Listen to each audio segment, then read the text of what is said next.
Et voilà, ça y est, on se retrouve pour le français. Aujourd'hui en français, on a un bon objectif, un gros objectif. C'est qu'en fait, je veux aller... déjà, on va analyser des phrases, on va trouver la nature des mots, je vais vous en parler encore de ce que c'est que la nature des mots. Et j'aimerais bien qu'on aille petit à petit vers l'analyse de texte. Je vais vous montrer pourquoi. En fait, j'aimerais qu'à la fin de l'année, on puisse analyser un grand texte comme ça, en utilisant ces symboles. Ça serait vraiment mon but, parce que comme ça, franchement, si vous arrivez à analyser un grand texte comme ça, énorme, avec tous les symboles là, pour moi, vous êtes prêt à aller au CM2, pas de soucis. Ok. Alors, l'analyse de phrases, ça va demander un peu de temps. Ça viendra petit à petit, vous arriverez peut-être à analyser plus de mots, etc. Et c'est pas grave si vous n'y arrivez pas du premier coup, pas de soucis. Voilà. Alors, déjà, on va analyser la nature des mots. La nature des mots, c'est ce qu'ils sont. Ça ne peut pas changer. Par exemple, beau, c'est un adjectif, ça ne pourra jamais changer. Ok. Je sais pas moi, un, c'est un déterminant, ça ne pourra jamais changer. Voilà. Abeille, c'est un nom, ça ne pourra jamais changer, etc. C'est ce qu'ils sont. Ok. Et pour ça, on va utiliser les symboles, du coup. Bon, les miens, vous connaissez sans doute ces symboles. On a par exemple, on va les faire petit à petit, on va les analyser. Premièrement, on a le nom. C'est une grande pyramide noire. Ok. Un nom, ça désigne une chose. Ça peut être un objet, ça peut être le nom de quelqu'un, ça peut être un fleuve, ça peut être etc. En fait, on a deux catégories dans les noms. On a les noms communs,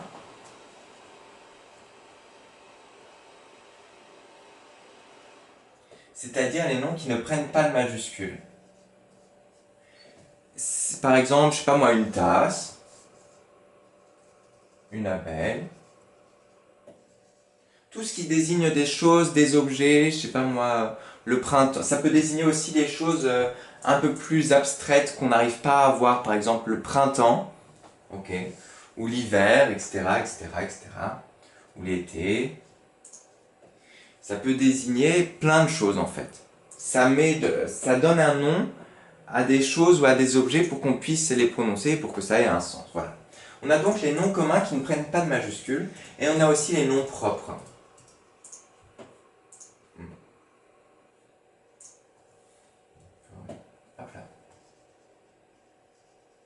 Les noms propres, c'est utilisé pour toutes les choses qui sont uniques, qui prennent une majuscule. C'est pour les choses uniques.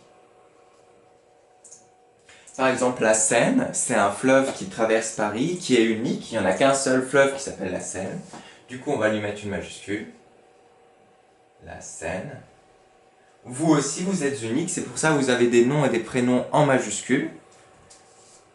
Il n'y a pas deux Thomas qui existent qui soient pareils, etc. Du coup, par exemple, je sais pas moi, Thomas, majuscule.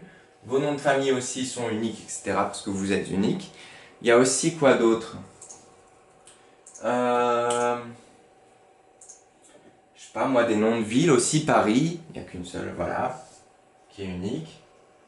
Il y a les noms de pays aussi, la France, qui est unique. Toutes les choses uniques sont donc des noms propres, voilà. Du coup, pouf, on a fait déjà les noms. C'est fait, on a fait. Voilà. Ensuite. Hop, hop, hop, hop, hop. Ça fait horrible, je vais prendre un autre feutre parce que celui-là, il fait des traces horribles. Voilà, ok. Le nom, c'est bon. Ensuite, il y a toujours quelque chose qui accompagne le nom, c'est le déterminant. C'est-à-dire ce qui va avant le nom. Un, le, une, etc. Il y a aussi mon, ton, son, mon cahier, ton cahier, etc. Aussi là. Mon, ton, son, notre, etc., etc., etc. Et du coup, le déterminant, il va être à côté du nom, forcément. Un cahier, notre... c'est pas forcément des fois qu'il peut y avoir un adjectif aussi entre les deux. Notre beau stylo, voilà, notre beau stylo, etc., etc., etc. Et voilà. Du coup, le déterminant qui a pour symbole, du coup, ce petit triangle bleu. Hein. Voilà. Et voilà, on a donc fait le déterminant et le nom, et ben maintenant on va attaquer l'adjectif. Voilà. Adjectif, du coup, c'est un mot qui va compléter le nom. Ok? Un mot qui va compléter le nom, qui va lui donner plus de sens. Par exemple, un chien, on va dire, ça va donner plus d'informations si on dit un beau chien ou un chien noir. C'est ce qui va compléter le nom. Je sais pas moi, noir, beau, magnifique.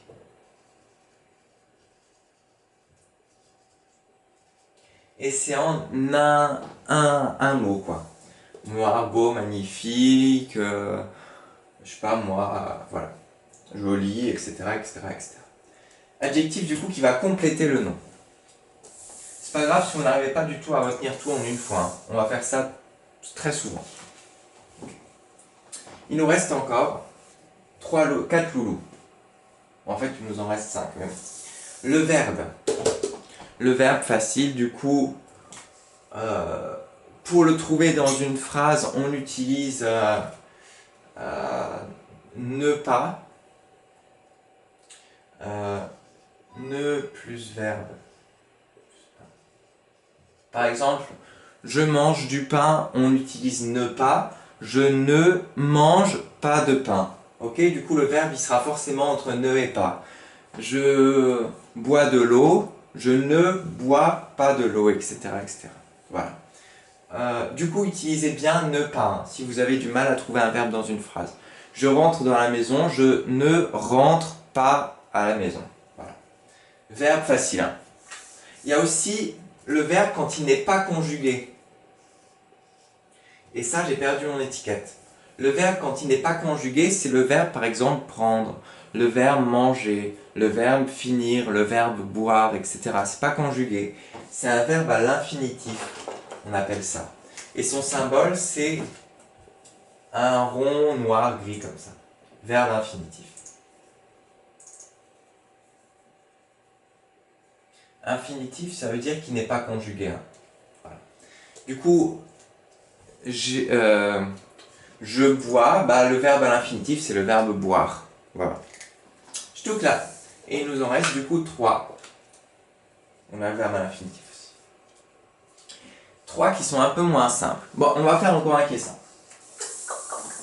L'adverbe.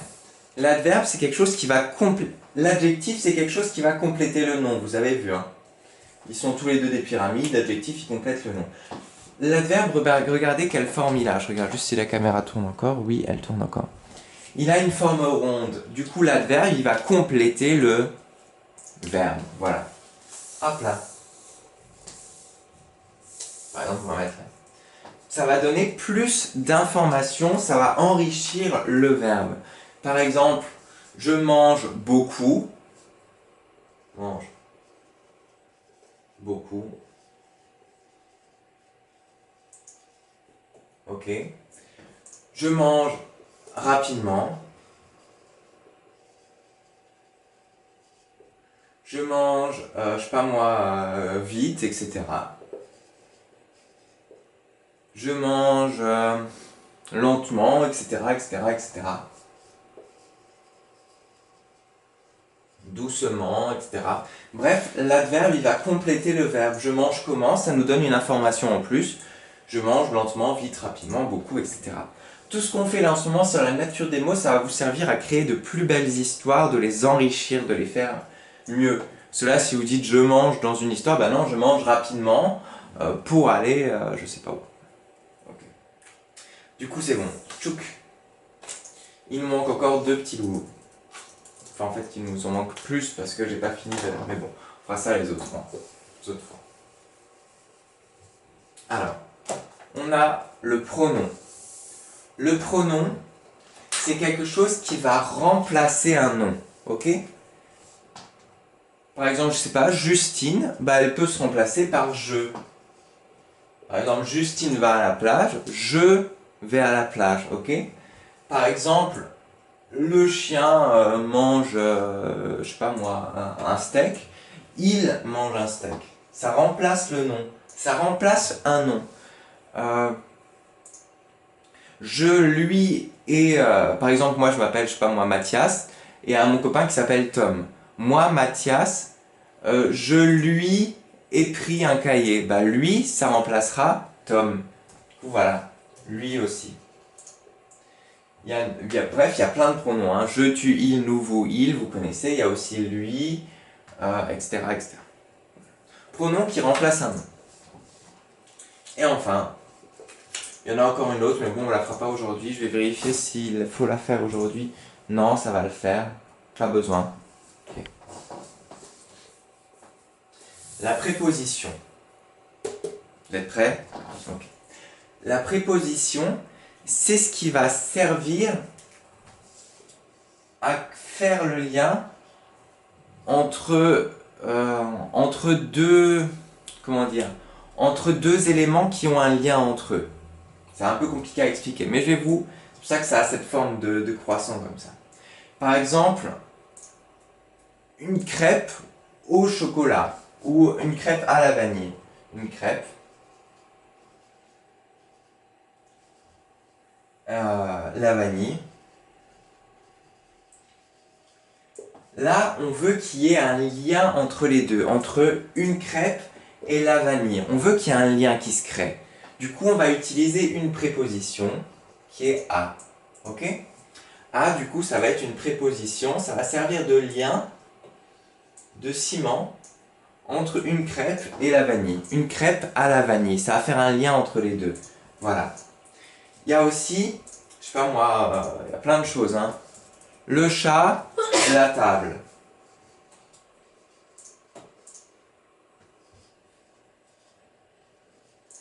On veut faire un lien entre le chat et la table, on peut utiliser une préposition, par exemple sur la table. Voilà, ça nous fait un lien. Sous la table, etc., etc., etc.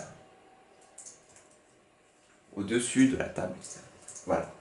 Bref, tout ça, ce qui nous sert à faire un lien entre deux noms, mais qui ont un lien entre eux, voilà. Ça s'appelle une préposition. Ça crée du lien. Voilà. Et voilà. Qu'est-ce que je voulais rajouter? Non, je ne vais pas vous rajouter la suite. Pour les miens, si. Les prépositions, ça sert aussi à introduire, c'est-à-dire à commencer des compléments circonstanciels. Par exemple, sur la plage. Je vais sur la plage. Ok? Sur, ce sera un complément, une préposition. À midi, je mange. À midi, à, ce sera une préposition, etc., etc. Mais bon, bref.